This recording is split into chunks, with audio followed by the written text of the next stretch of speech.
बेटा ये किसका है? हनी भी आंटी का। Honey bee? Amar, honey bee यानी कि मधुमक्खी। मेरे फोन में कोई फोटो तो होनी ही चाहिए। मधु को सेल्फीज खींचने का बहुत शौक था। ये देखो। दिखाओ। अरे यही है हनी भी आंटी। यही है।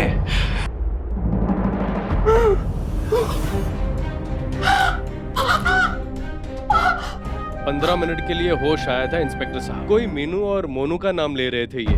डॉक्टर साहब जी आप मेरे साथ बाहर आइए। ओके।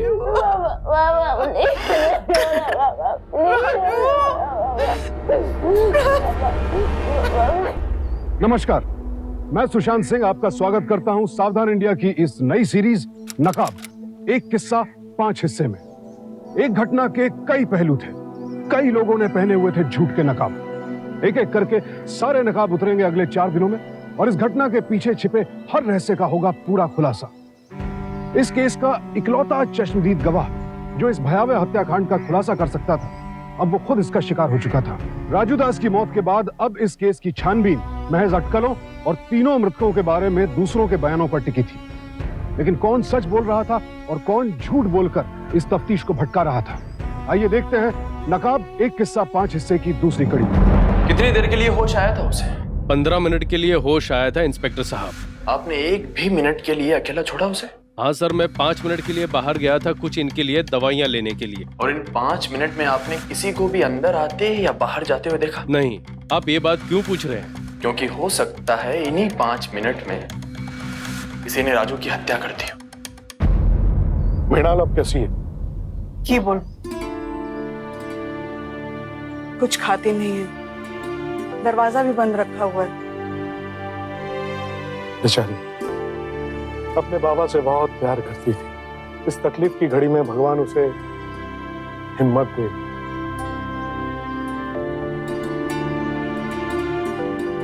ये कुछ पैसे हैं, रख लो, जरूरत पड़ेगी।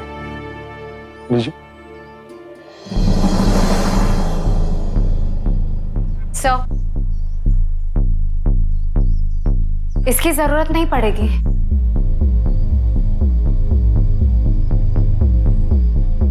हम मेरी तनख्वाह से मैनेज कर लेंगे। इस बहस में क्यों पड़ रही हो बेटा? इसकी तुम्हें जरूरत पड़ेगी बेटा, रख लो। सर, जो जर्नलिज्म की डिग्री आपने दिलवाई है उससे मैं अपनी सारी जरूरतें पूरी कर लूंगी। प्लीज सर, ये रहने दीजिए। अब पर तू तैयार होके कहाँ जा रही है? Police station. ये पता लगाने कि वो लोग मेरे बाबा के मर्डर केस के साथ क्या कर रहे हैं। बेटा क्यों खुद इस पीड़ा में अपने आप को झोंक रही हो? देखो, जितना इस बात को रेदोगी उतनी ही तकलीफ होगी तुम्हें। वैसे भी ये सब करने से तुम्हारे बाबा वापस तो नहीं आ जाएंगे ना। सर, मुझे तकलीफ इस बात से कि मेरे बाबा को किसने मारा और उस हाल में छोड़ दिया। और मैं ये साबित करना चाहती हूँ कि मेरे बाबा मेरे वो भगवान है जिनसे मैं बचपन से प्यार करती आ रही, ना कि वो शैतान जिससे मेरी माँ आज नफरत करती है।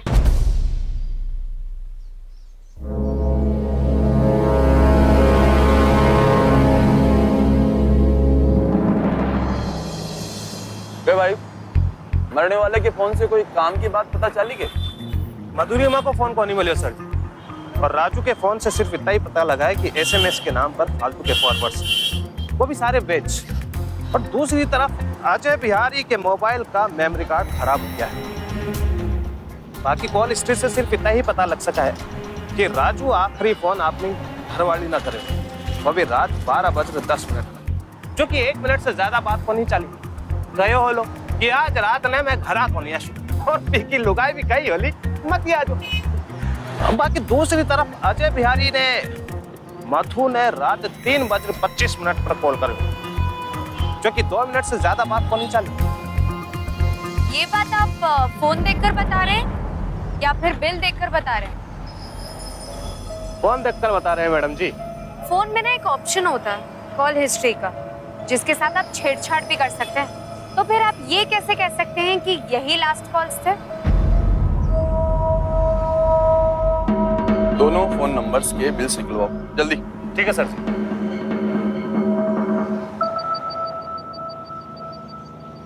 तुम्हें मुझसे कोई काम था? हाँ सर। सर, क्या मैं भी आपकी इस केस का इन्वेस्टिगेशन का हिस्सा बन सकती हूँ? क्यों? सर देखिए, मेरे तू ठीक तो है ना बेटा? अच्छा बेटा, मैं फोन रखती हूँ। बाय बेटा, लव यू, टेक केयर बेटा। कैसी तबीयत है साहबजादी की? उसकी तबीयत ठीक हो रही है और वैसे भी मैंने उसे कुछ दिन नानी के यहाँ आराम करने को कहा है। इस घर में तो वैसे भी बहुत मनुष्यत छाई हुई है। तब तो तुम भी कुछ दिनों के लिए मायके चली जाओ। क्यों मैं चली जाऊं मायके? आपको और इस घर को उस विधवा के हवाले छोड़कर? क्या बकवास है ये? आपने वो नया ड्राइवर बुलाया कि नहीं? हाँ, बोल दिया उसे। अगर वो आए तो ऊपर का कमरा खुलवा देना। क्यों? राजू का क्वार्टर क्यों नहीं दे देते? तुम्हें अचानक उन लोगों से तकलीफ क्यों हो गई? वैसे तो तुम दिन भर लेकर फिरती थी उसे। देखिए, तब वो सुहागन थी और अब वो विधवा है। दोनों माँ बेटी सहारा ढूंढने की कोशिश करेंगी और मैं नहीं चाहती कि इस घर का कोई भी मर्द उनका सहारा बने। ज्योति और मृणाल उसी क्वार्टर में ही रहेंगे, बस। इसके आगे कोई भी बातचीत नहीं होगी।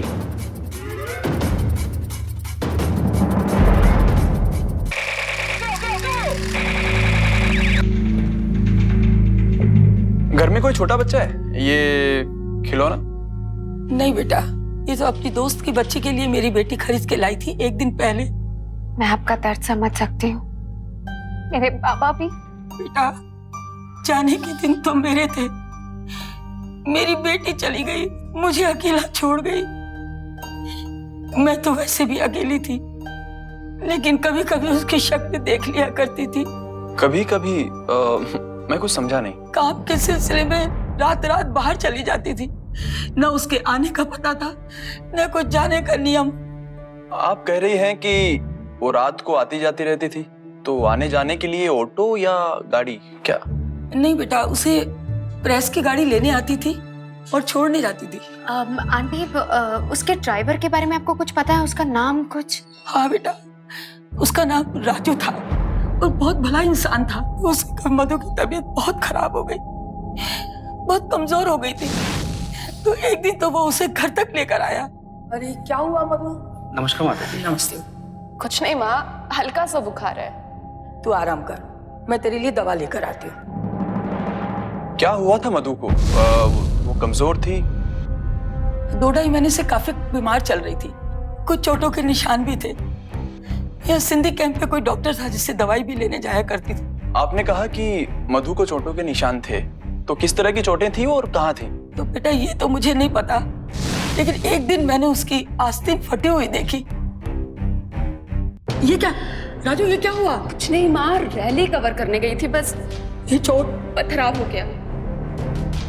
राजू, इसको बिठा, मैं घी हल्दी बना के लाती हूँ। बेटा बैठ। अच्छा आंटी, मधु का फोन है क्या आपके पास? आप लोगों को फोन नहीं मिला उसका? नहीं। उस रात तो उसके हाथ में फोन था। ये भागते भागते कह रही थी, बस मैं अभी आई। अच्छा, उस रात को उसको छोड़ने प्रेस की गाड़ी आई थी या दूसरी कोई गाड़ी थी? नहीं बेटा, उस दिन तो उसे कोई गाड़ी लेने नहीं आई। आंटी, आप कह रहे थे कि मधु एक डॉक्टर के पास जाती थी। मुझे उस डॉक्टर का पता कुछ मिल सकता है क्या? हाँ, वो मैं देती हूँ, वो मिल जाएगा। अरे ये तो गायनेकोलॉजिस्ट का प्रिस्क्रिप्शन है। एक काम करते हैं, हम सबसे पहले यहीं चलते हैं। क्या सोच रहे हो? यही कि मधु की माँ कह रही थी मधु आजकल बड़ी खुश रहने लगी। वो शादी करने की भी सोच रही थी और तुम्हारे बाबा के साथ उसकी दोस्ती भी आजकल बढ़ रही थी। 1 मिनट, जबरदस्ती के तार जोड़कर ना अर्थ का अनर्थ मत बनाओ। मेरे पापा हंस बोल क्या लिए 2 मिनट किसी से? मैडम, एक बात याद दिला दूं आपको, हम लोग यहाँ इन्वेस्टिगेशन करने आए हैं। छोटे छोटे टुकड़ों को जोड़कर एक तस्वीर बना रहे हैं। वो तस्वीर कुछ भी हो सकती है। अगर आपको ये तस्वीर पसंद नहीं आ रही तो आप जा सकते हैं। सॉरी। मैं आपकी बात समझ गई। तो 3 आदमी रहे बैठे। हाँ साहब जी, मेरे बाबू साहब और मारो 10 साल को छोरो और मैं। अच्छा, ये अजय बिहारी कितने टाइम से रहे बैठे? यही कोई साल भर से। बड़ो चोखो मानुस तो, एकदम हंसमुख। अजय भाई से आ गए के? ना रे छोरा। तो बाहर फटफटी किसकी है? बेटा वो गाड़ी इन भाई साहब की है बेटा। भाई साहब वह फटफटी अजय की ओळख थी, पहचान थी। तो अभी कहाँ है वो फटफटी? भाई साहब जब से अजय गए ये फटफटी को कोई अतो पतो को नहीं। फटफटी के नंबर तो याद होंगे आपको? कुछ अंग्रेजी में था, मने याद को नहीं। हो सकता है ये वही बुलेट हो जिस पर हत्यारे भागे थे। तुम्हारी माँ ने भी देखा था। क्या हम देख सकते हैं अंदर? हाँ ठीक है, आप देखो भाई साहब।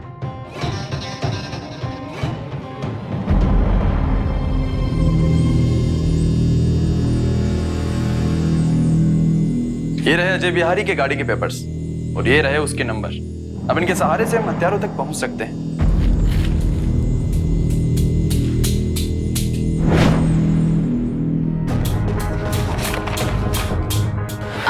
बेटा ये किसका है? हनी भी आंटी का। Honey bee? Amar, honey bee यानी कि मधुमक्खी। मेरे फोन में कोई फोटो तो होनी ही चाहिए। मधु को सेल्फीज खींचने का बहुत शौक था।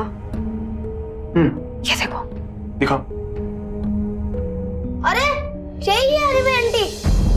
यही है? अच्छा बेटा, तुमने इनको आखिरी बार कब देखा था? 4 दिवस पहले तड़के दोनों सुबह लड़न लगे थे। 4 दिन पहले सुबह सुबह दोनों लड़ रहे थे। अच्छा, ये बात तुमने अपने भाई साहब को बताई? नहीं, अजय भाई साहब ने मना करा था। हनी भी आंटी बोली थी कि वो मेरे लिए बंदूक लाएगी, लाइटर वाली, लेकिन अभी तक वापस नहीं आई। कुत्ते धीरे धीरे सुलझ रहे हैं। डॉक्टर के पास चलें क्या? ठीक है।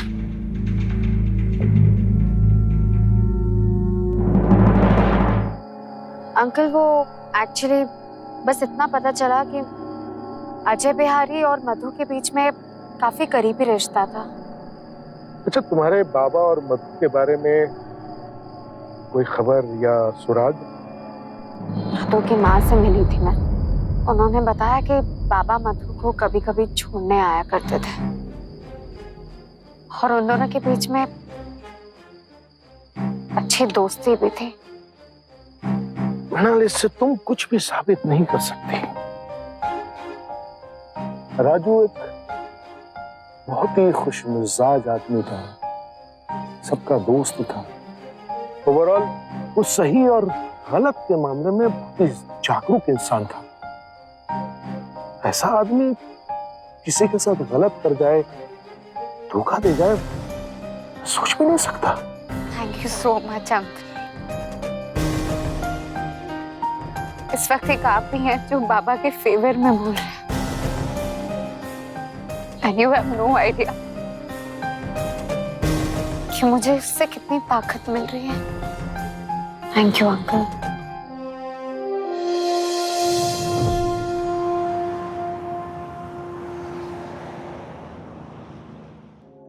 मधुरिमा नहीं रही? मुझे विश्वास नहीं हो रहा है। वो तो बहुत ही प्यारी बच्ची थी। अच्छा, ये जो दवाइयां आपने मधु को दी थी किस लिए थी? ये दवाइयों का प्रिस्क्रिप्शन नहीं है, ये ब्लड टेस्ट का है। क्योंकि कुछ दिन पहले ही मैंने उसका ब्लड टेस्ट हार्मोनल टेस्ट के लिए भेजा था, लेकिन रिजल्ट्स अभी तक नहीं आए हैं। अच्छा डॉक्टर, वो कोई दवाइयां भी लेती थी क्या? हाँ, लेकिन ये बात तो काफी पुरानी है। कॉन्ट्रासेप्टिव पिल्स लेती थी वो, गर्भ निरोधक गोलियां। लेकिन अभी 2 महीनों से तो उसने ये सब भी बंद कर दिया था। अच्छा, मधु की माँ ने कहा है कि वो शादी करने वाली थी। क्या उसने आपको भी ऐसी कोई बात बताई? नहीं, लेकिन हाँ, जहां तक मुझे याद है वो बहुत बार अपने शरीर पर कुछ निशान लेकर आई। लेकिन मुझे यकीन था कि जरूर किसी ने जबरदस्ती की होगी उसके साथ। तो जब वो पिछली बार आपसे मिली तब भी उसके शरीर पर कुछ निशान थे क्या?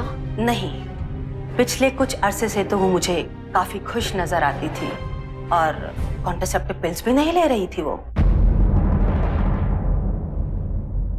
हाँ भाई, कैसी लग रही है पगड़ी? अच्छी लग रही है सर। उतरवाने का प्लान है तो बोल दो। जी मैं कुछ समझा नहीं। अरे समझ तो मैं भी नहीं पा रहा हूँ बाप जी। 3 मर्डर हुए हैं, 7 दिन हो गए, अभी तक कोई गिरफ्तारी नहीं हुई। जी सर। अरे मैं वर्तमान प्रिंटिंग प्रेस मर्डर केस की बात कर रहा हूँ, तुम ही हैंडल कर रहे हो ना? हाँ सर, इन्वेस्टिगेशन चल रही है। 3 मर्डर्स हैं तो मामला बहुत पेचीदा है, थोड़ा टाइम लगेगा। देख भाई, अगले महीने चुनाव है और मीडिया वाले इसी केस की चर्चा करके कह रहे हैं कि शहर में लॉ एंड ऑर्डर बिल्कुल को नहीं, समझा? हाँ सर, पर बहुत जल्द में इस केस को। कितना जल्द? अरे अगले गृह राज्य मंत्री को केस की रिपोर्टिंग करनी है क्या? सर जितना जल्दी होगा इस केस को मैं सोल्व कर दूंगा ना। जितना जल्दी हो सके नहीं। आज क्या तारीख है? 20 जुलाई। 27 जुलाई तक पूरा मामला निपटा दे। अपोजिशन वालों को अपना चुनाव प्रचार बिगाड़ने नहीं दूंगा। हफ्ता भर में पूरा केस क्लोज कर, नहीं तो अपनी पुलिस चौकी से हाथ धो बैठेगा और चुनाव प्रचार में मेरी मोजड़ी उठाते नजर आएगा। आई बात समझ में? बोलो राधे श्याम। माँ ये क्या कर रही हो? नहीं चाहिए उस घटिया इंसान की कोई भी चीज मुझे इस घर में नहीं चाहिए। क्यों? पर ये सब तब करना चाहिए था ना जब बाबा जिंदा थे, सामने थे। आपको तो पता था ना उनके और मधु के बारे में। पता था, सब पता था। मैंने पूछा भी था उनसे। जानती हो उन्होंने क्या कहा? उन्होंने कहा मुझ पे विश्वास करो, मुझ पे भरोसा करो। मेरे लिए बस एक तोहफा ले आते थे, बस, और कुछ भी नहीं। अब क्यों चिल्ला रही हो माँ? अब तो वो दोनों मर चुके हैं। मर गए लेकिन उनकी बदनामी अब भी जिंदा है, अब भी जिंदा है। जहाँ जाती हूँ ना, हर एक जगह पे मेरा पीछा करती है वो।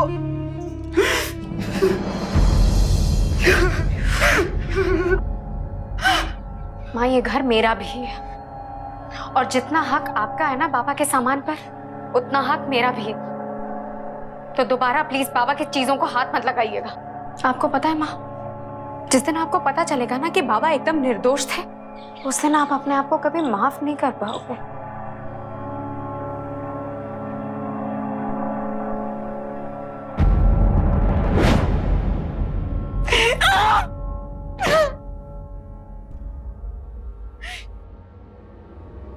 वो दिन कभी नहीं आएगा।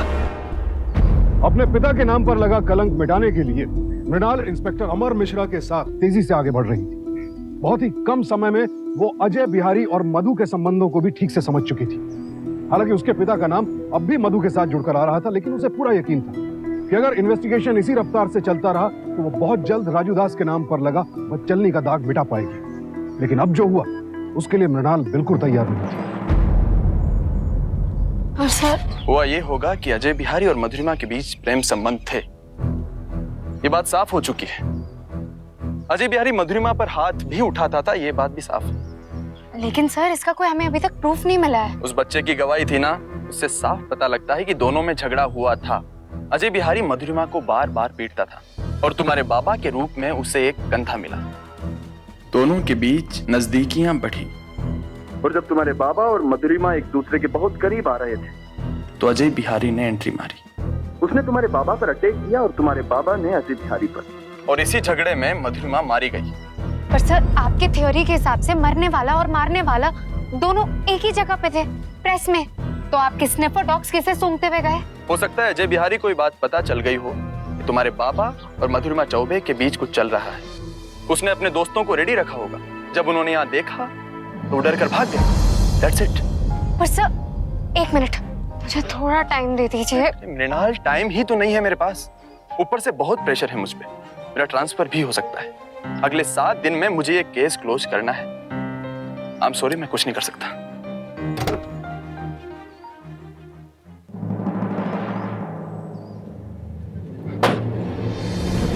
सात दिन है तुम्हारे पास। अगले 7 दिन में जो तुम कर सकती हो करो, उसके बाद मैं तुम्हारे लिए कुछ नहीं कर सकता।